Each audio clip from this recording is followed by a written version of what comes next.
So I guess I wanted to flesh out a little bit of your ideas on different topics that maybe have different points of view on. So I wanted to start with abortion. So I wanted to see what your stance is on abortion. Sure. Well, abortion, and we'll define it quickly because there's sometimes some media confusion that they try to throw confusion into the topic. But abortion is the direct and intentional killing of a baby. It's always wrong. And that's because it's always wrong to kill an innocent human being, and a child in the womb is an innocent human being. So this is the greatest human rights issue that we're facing, I believe, as a country. There's 3,000 babies killed every single day by abortion. It's devastating our entire social fabric. There's 1 million babies killed every single year. And this has been a mission for me since, teen years, basically, since I was a kid. Thankfully, our movement has grown, but we have a ton of work to do because there's a lot of people who are blind on this issue, and there's a lot of laws that we need to change to protect children and to create a culture of life. So what laws would you want to change? Well, I think first off, there should be complete abortion bans. So there needs to be complete abolition of abortion and complete legal protection for the preborn child.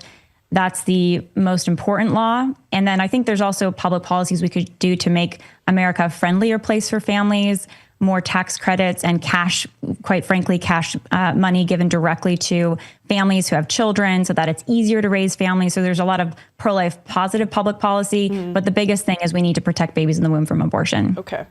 So when it comes to enforcing that, do you think that women should be put in jail who have abortions?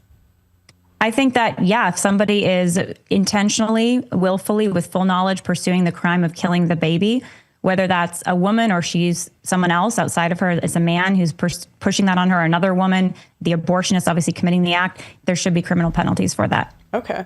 And so we would agree then life in prison, similar to like aborting an adult, we would agree?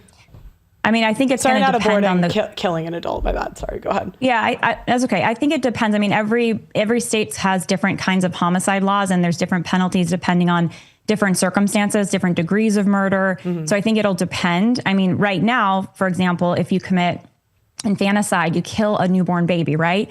And you do it with full intent and full knowledge. There wasn't some sort of mental health issue, right? You could get a very significant prison sentence. And I think we need to have justice like that to protect life and to make sure we're valuing life in our laws. So I think it's going to depend case by case, but overall, yes, of course, we should have legal protections, and that would include penalties for those that willfully, intentionally, with full knowledge, there's not some like mental health issue or coercion issue going on. That I think that is an important part of our legal system, should be a part of our legal system. What is a coercion issue? Well, so a lot of abortions, unfortunately, there's a coercive aspect where, and this is reporting that we've done at Live Action now for over a decade, where especially if there's a situation of sexual abuse or, an abusive relationship, generally speaking, sometimes there's going to be a partner, a man involved, usually not a husband, as a boyfriend, who is pushing for that abortion. And so if there's, a woman who's basically being coerced into having that abortion, she's being threatened that, I'm going to kill you if you don't do this. She's being, driven to the abortion clinic, kicking and screaming, things like that. Then, of course, when you're looking at abortion, pro-life laws, there should be penalties for that, for coercing someone into having an abortion. And those different studies that have been done, it's about up to a third of women report that they felt coerced into having their abortion. And there's a lot of cases of this, boyfriends throwing abortion drugs into the girlfriend's drink, saying she has to have the abortion. She, has an abortion because the pills were put in her drink. Those sorts of really tragic situations. And that is an element of abortion today. Right, but there's America. No law that a man could put a gun to a woman's head and make her get an abortion. It's 100% her choice at the end of the day. Outside of throwing something in her drink, right? Which is the equivalent of like but outside of that. Well, yeah, I mean, there's not a law you're saying there's not a law that says the man gets to decide. That's true. Like in today's, today, just to be clear, I mean, on the flip side, the coercion can go the other direction, right? So the man could be coercing the woman to have the abortion. The woman could be coercing the man that I'm going to have this abortion whether you like it or not. And that also tragically happens horribly. Men have no rights when it comes to protecting their baby. So you can be a man today, you know, the girlfriend's pregnant with your child, you have no rights to protect that child. She goes and have an abortion. You don't even have to have knowledge of it. That also tragically happens. It's horrific. And I totally agree. But I think where I would have a difference of opinion is I think that's just a get out of jail free card that women use when they don't want to take accountability for the choice that they made. It's really easy to say. What is a get out of jail free card? What are you talking about specifically? So what I've noticed with traditional conservatives and was whenever women do something terrible, they have a tendency to blame the men when they can. And so I think it's bullshit that women can say, oh, I was coerced into something, when women have every right under the law. Like, there's no way a man can put a gun to a woman's head without severe consequences and making her get an abortion.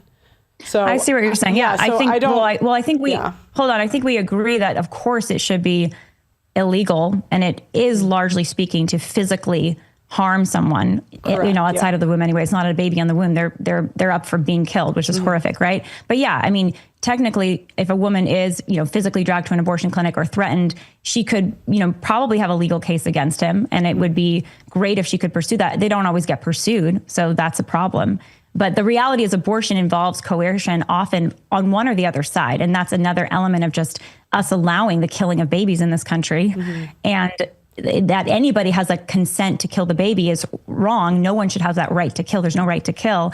And nobody should be pressuring anybody into an abortion. So I think we're aligned on that. No, I don't. I hope we're aligned on that. I don't know. Do you agree? I'm just curious if you agree with that. And I'll get into it, but I don't think like necessarily, right? Because okay, so if I wanted to get an abortion, I would never, right? I don't believe in it. Yeah, personally wouldn't. But let's say tomorrow I change my mind and I want one. What can my boyfriend, can he legally stop me?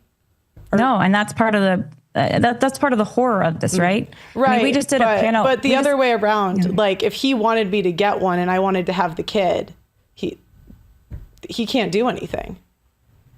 Well, unfortunately, in many cases, there are coercive situations where there's abuse and they do try to do something. So that does happen.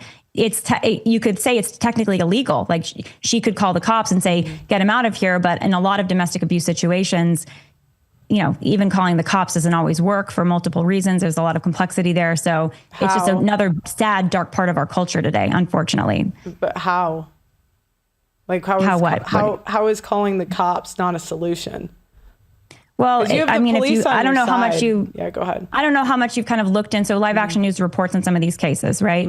And so I don't know how much you might look into it, but in cases where there's sort of this, there could be overt pressure, which would be, you know, I want to kill you if you don't have this abortion, right? Or there's a sexual abuse victim, like a young girl, which we've documented this in multiple cases. There's actually court cases of like 12 and 13-year-old girls who their stepfather or their soccer coach got them pregnant, drove them to the abortion clinic to get the abortion. You know, that was part of continuing the cycle of abuse. Underage is a different conversation, but I'm talking about of age. So like 18 plus. I'm not sure where you're going with this or what you're trying to, you know, what you're trying, how we might disagree. Do you think we disagree on something I've said, or because what do you disagree on? I'm saying I disagree with saying that a woman can be coerced into getting an abortion. I disagree.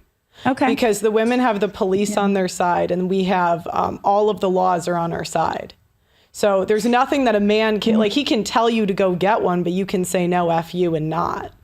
So yes, and I would encourage every woman in a sit. I hear what you're saying, Pearl, and I do think the kind of potential language of empowerment you're using of like, ladies, like if you're feeling pressure, like buck it, like forget it. Like this guy has no power over you. You stand up and fight for the life of your baby. That is one of the prevailing messages of Live Action for women, whether it's a boyfriend, whether it's their parents, whether it's the doubts in the back of their mind that are thinking, oh, I need this abortion, otherwise my life is over, whatever it is. No, don't listen to that voice. Don't listen to that pressure. You have the power to choose life. You have the power to fight for your baby. So yeah, I agree with you that should be the ultimate message to women. We should fight for our babies and love them. And we have the ability to do that. We have the ability to do that now. Any woman can do that. Yeah, I think where we disagree is I watch what women do, not what they say. And so just because a woman says she was feeling a certain way, that doesn't mean she's telling the truth.